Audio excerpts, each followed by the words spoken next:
Alright, gang, let's start out here in Chapter 4.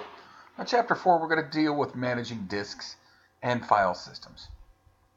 Our objectives this chapter: we're going to describe some common disk technologies, describe disk partition styles, distinguish between basic and dynamic disk storage technology, explain storage spaces technology, and use disk management tools.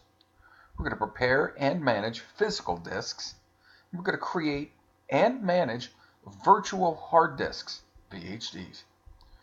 We're also going to use storage spaces to create and manage storage pools, storage space volumes, and resilience. We're going to describe Windows 10 file system features, the limits, and tasks. We're going to list and folder attributes used in Windows 10 file systems, and you're going to understand Windows 10 file and folder permissions. Now, disk technology, we can categorize it by how it's connected to the computer and how it's presented to Windows 10. When reviewing disk technology for use with Windows 10, consider these disk technologies: internal disk, external disk, virtual hard disk, and multiple disks as one logical disk. Now, an internal disk. Typical internal disk interface types include SATA, USB, PCI bus, or custom electrical device integration. Internal disks are commonly realized with electromechanical drives, solid-state drives, or SSDs, or custom embedded chip memory. External disks are used to connect removable portable disk storage. Typical external disk interface types include USB, eSATA, wireless, and Thunderbolt. Now, when it comes to best practices, you should avoid using external disks as a location for operating system files. We just don't want to put OSs on external disks. Using removable storage for OS files is supported only as a special feature for Windows 10 Enterprise, and that's called Windows To Go.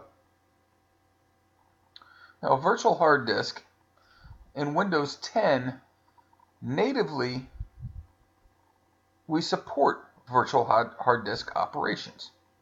Now, files can be stored in a virtual storage location, just like any other disk technology, once the virtual hard disk is made available in the Windows 10 operating system.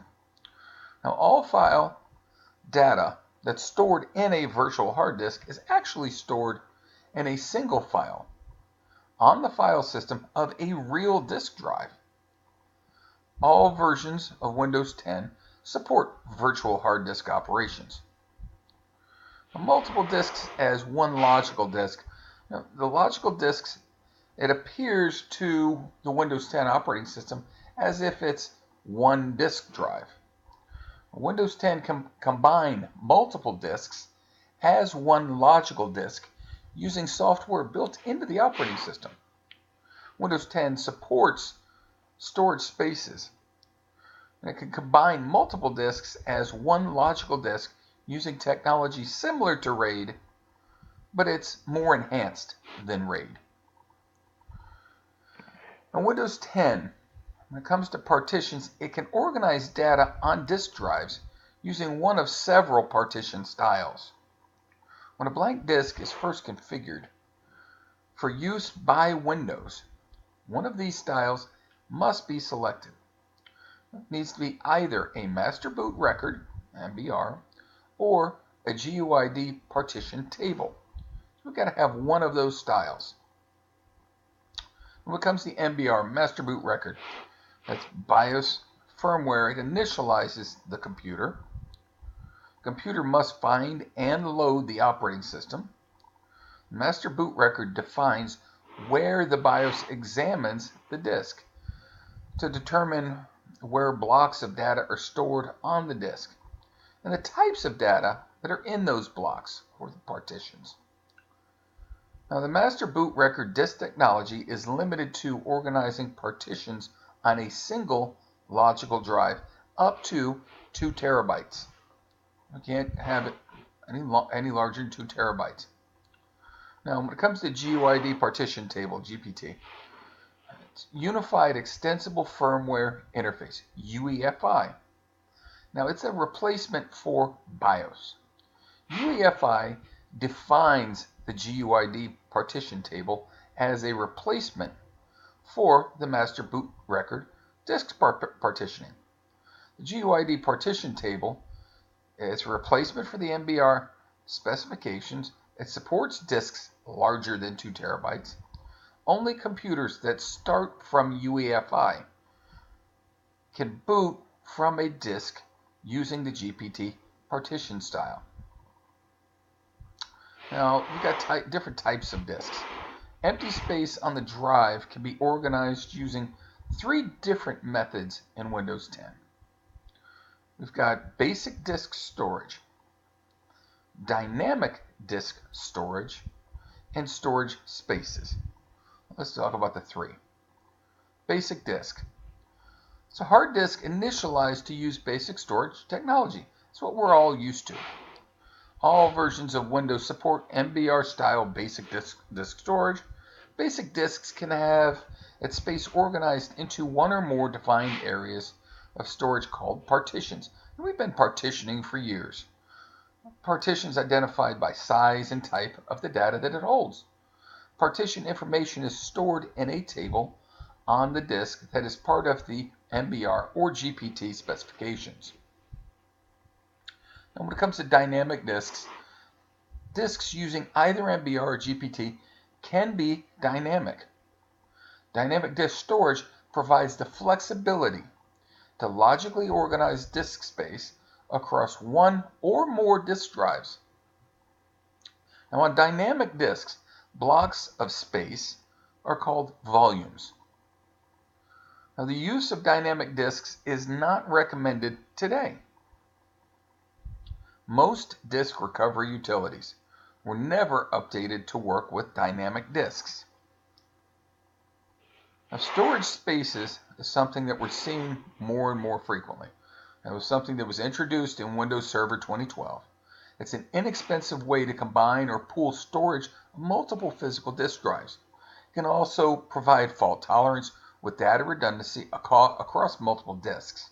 It's easier and less expensive than most consumer-level hardware-based solutions for data redundancy, and it's software-based. It combines selected physical disks into a managed logical group called a storage pool. It acts like a container for data storage and can grow or shrink as physical disks are added or removed.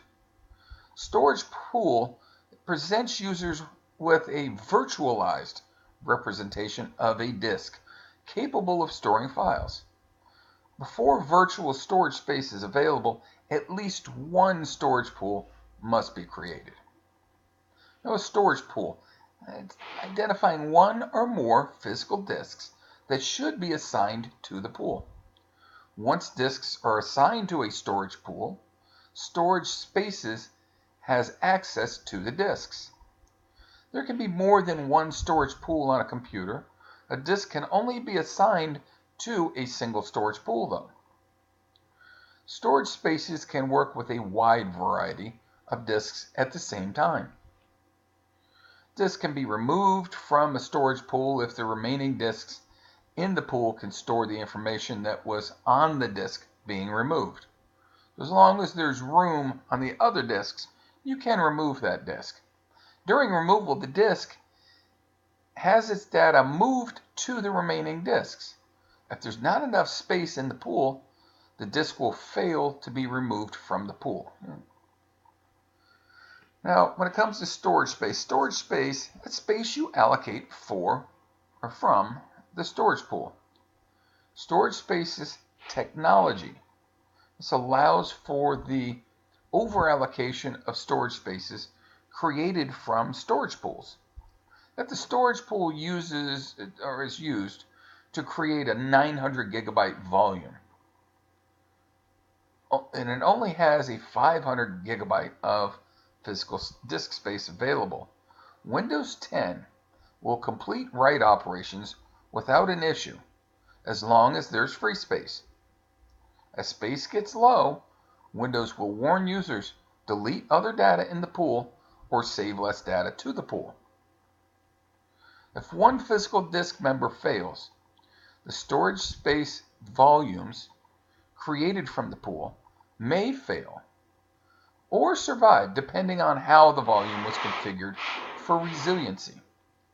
Now, managing storage spaces in Windows 10, it requires the use of new administrative tools such as Storage Spaces Control Panel Application or PowerShell commands.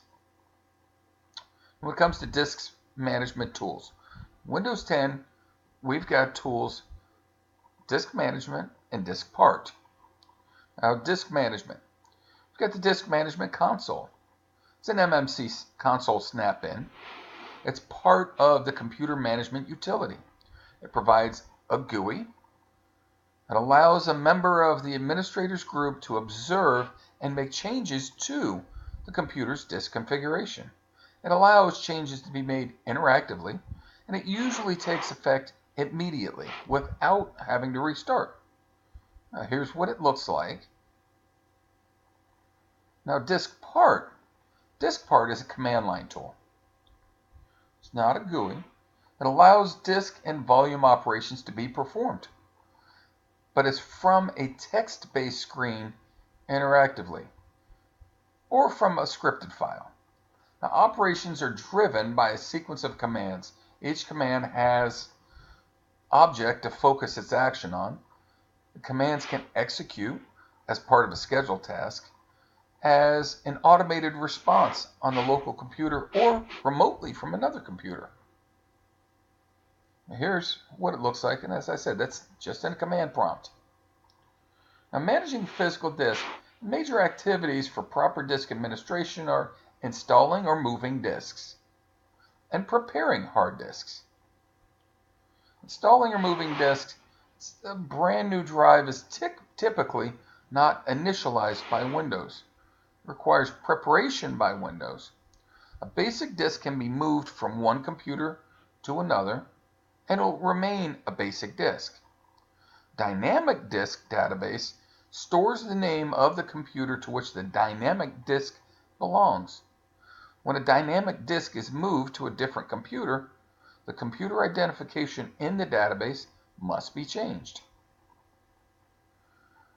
Disk Management Console reports the status of the disk as a foreign disk. That's when it recognizes that the disk does not belong to that computer. To import a disk, you must use the Import Foreign Disk option, and that's in the Disk Management utility. Now, in storage spaces, when a storage pool is moved from one computer to another, all disk members of the pool should be moved at the same time. Now, what are we going to do to prepare hard disk? Hard disk devices must be prepared to work with the computer before data can be stored on them by ensuring that three things are going to happen. You got three tasks. First one, we need to scan for new hardware changes, scan for disks, and initialize those new disks. Now, when it comes to scanning for hardware changes, the hardware used to connect a hard disk to the computer, it may consist of many individual components. Device Manager utility detects device driver issues, and it triggers a manual scan for hardware changes if the plug-and-play system did not detect the change. Now, scan for disks, the OS may not see the new disks immediately. Now, we see that sometimes if you plug a USB in. You keep looking and say, wait a minute, I don't see it on there yet. The same thing happens with disks. Windows 10 can be forced to manually recheck all of the connected hardware. Now, when we initialize new disks, disk cannot be used until it's initialized as an MBR, Master Boot Record, or GPT disk. This process is called disk initialization and is triggered by Windows 10 when it sees a blank new hard disk for the first time. Disk Management Console can trigger the process manually. Now, when it comes to virtual disk management tasks, Windows 10 provides native support for working with virtual hard disks. We can create virtual hard disks or attach virtual hard disks. We can also detach virtual hard disks. Now, how do we create a virtual hard disk? In Windows 10, a virtual hard disk is created as a single file on an attached physical disk drive. Just use the disk management snap-in, or we can use DiskPart, which is that command line utility we spoke about before.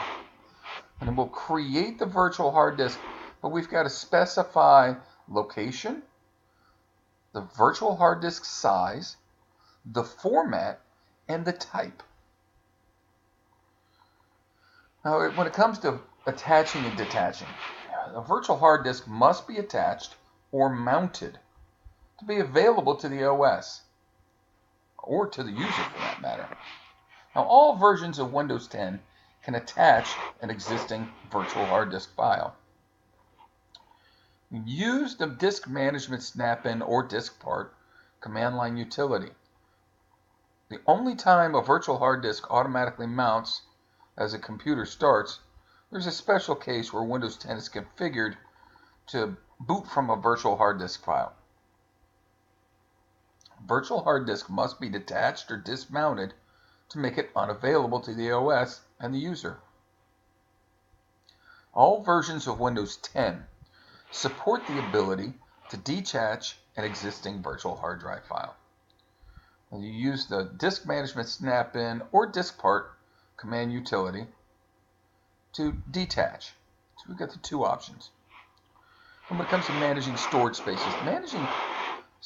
spaces, now we've got a graphical control interface found in the System and Security Control Panel section that allows administrator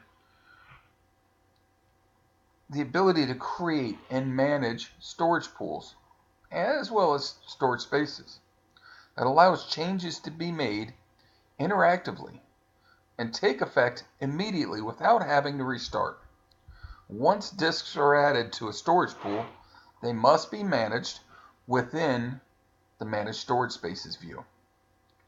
If you're going to create an initial storage pool and storage space, the initial Manage Storage Spaces view shows only a link to launch the Storage Spaces agent software. Now, this will trigger a wizard that creates a new storage pool and a new storage space. Once a storage pool exists, the Manage Storage Spaces view changes to provide management options for existing storage pools and storage spaces. Now, here we are. Here's the Storage Spaces interface, and we're in the System and Security section of the control panel. And we can create a new pool and a storage space. We've got that little link right there. We can click that, and there we go. Here's one that's set up. And when it comes to storage pools and storage spaces, the end user has the option to customize the storage pool. They can rename a storage pool, add disk drives to the pool, create or delete a storage space volume assigned to the pool. And they can also optimize drive usage within the pool. Now, when it comes to configuring storage spaces and fault tolerance, a storage space volume can be configured for fault tolerance if the proper starting conditions are met. Now, there's different levels of fault tolerance that are available, and it's similar to traditional RAID levels, but they're customized to operate with additional functionality that's not normally found in a traditional RAID. Here we go. It's got a list of resiliency types. All right. Now, when it comes to file systems, we've got 4 different types. Now, a file system, it allows the OS to store and organize files on a hard disk. One of the oldest ones we dealt with is FAT. And we can still use FAT, but for the last, 20 years or more, we've been dealing with new text. Oh gosh, now that I think about it, it's over 25 years. We've been dealing with, they call it the NT file system, or new technology file system. And we see that used most often. But we've also got a resilient file system and a universal disk format. Let's talk about them. Now, file allocation table, or FAT, is the earliest file system that we used for hard disks by an MS-DOS system. And we've got 3 different versions. We have FAT, FAT32, and EXFAT. Windows 10 will not use FAT32 as a file system for new partitions or volumes larger than 32 gig. In Windows 10, FAT should be used for file systems only when portability to a non-Microsoft OS is a concern. FAT is used mostly for portable media such as USB memory sticks and memory cards for phones. FAT does not provide file system security. NTFS, or New Technology File System, it was introduced with Windows NT.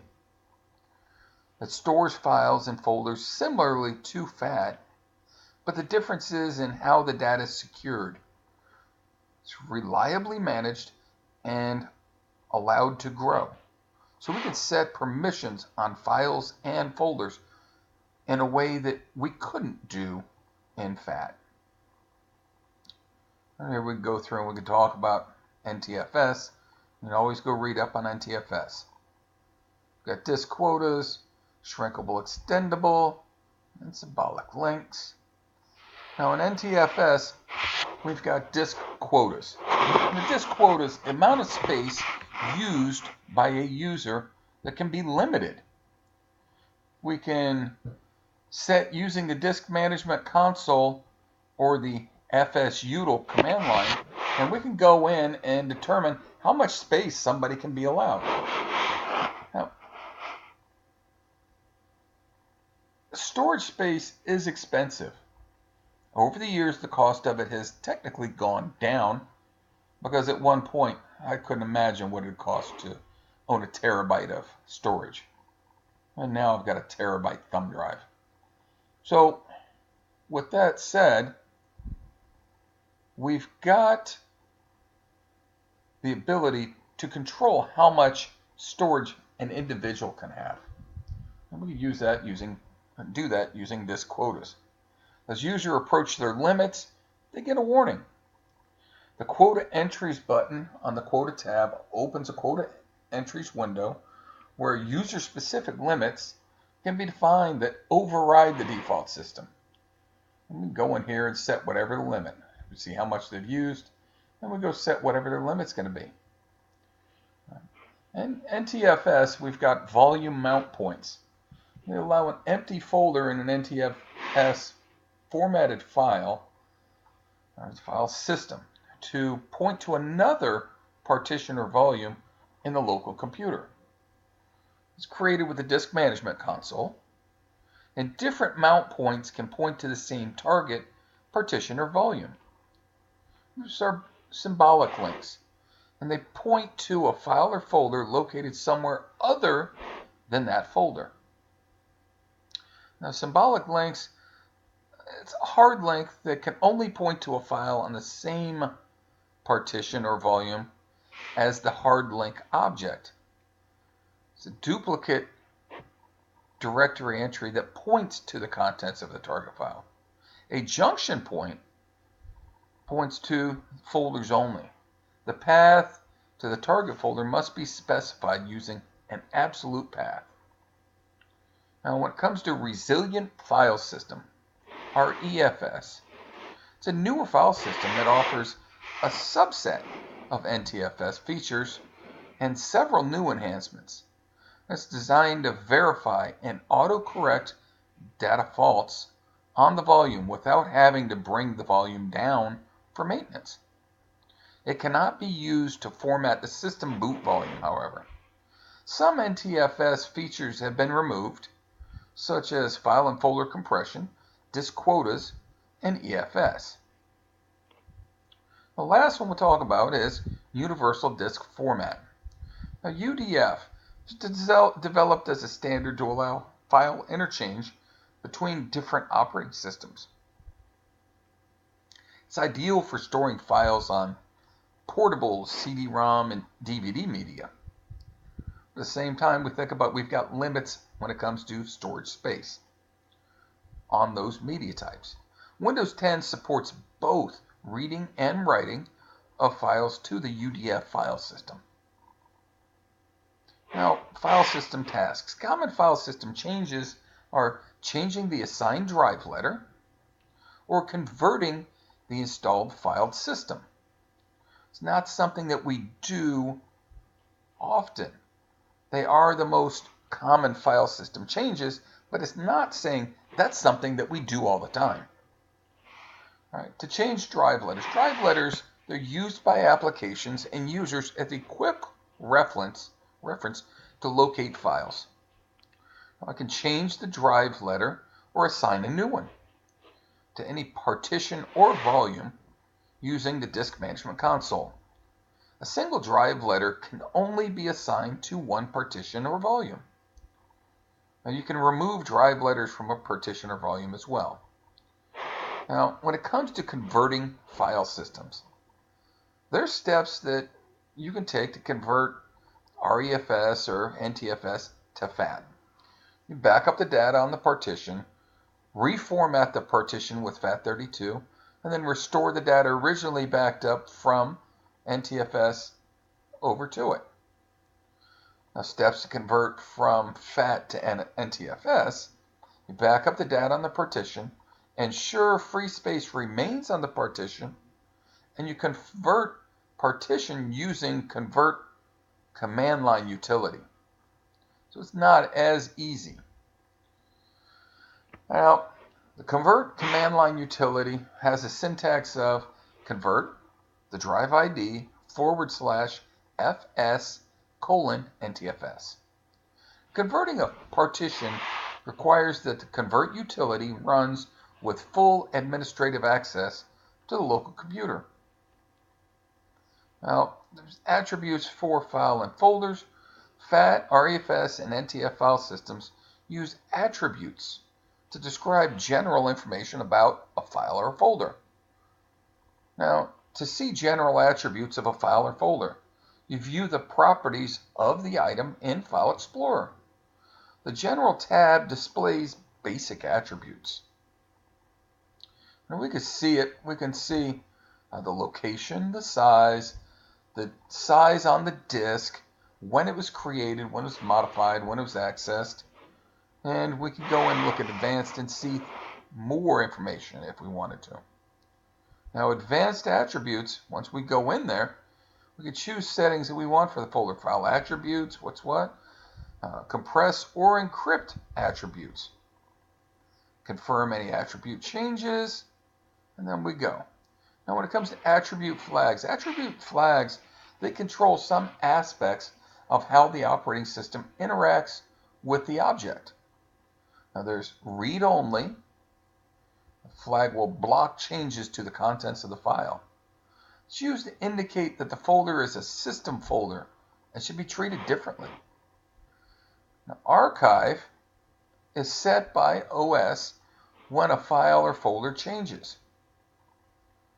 Indicates that the contents have changed since the last time the file was backed up.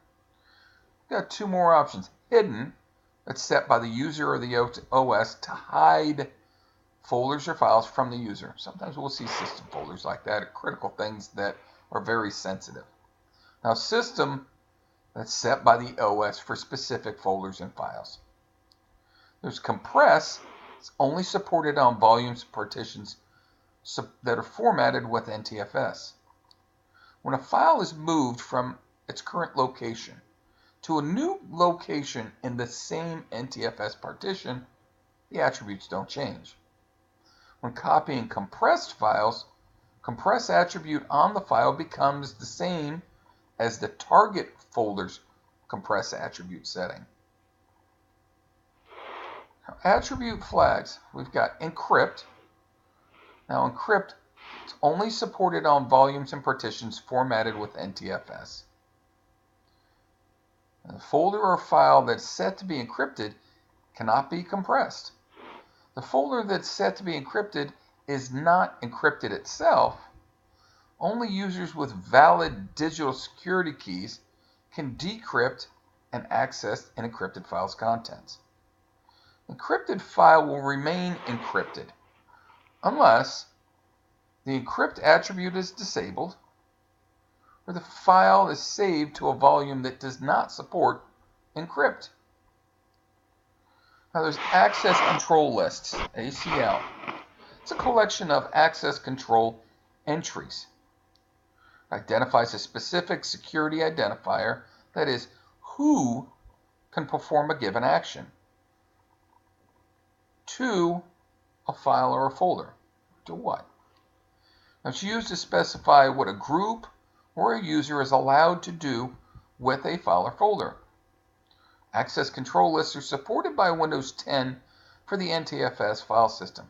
NTFS file permission settings can apply equally to REFS security, but REFS cannot be used to format the C partition. All right. So there's default folder permissions. The first level of a folder in an NTFS partition is the root folder. Default permission for the root folder are members of administrators group have full control. The operating system has full control. Members of user groups can read and execute programs. Authenticated users can create folders in this folder. Authenticated users can create files and write data in subfolders only. Here's what the interface will look like. We go modify by allowing or deny those permissions, and then we apply. Default folder permissions for the C drive subfolders. Members of the administrators group have full control. The OS has full control. Members of user groups can read and execute programs.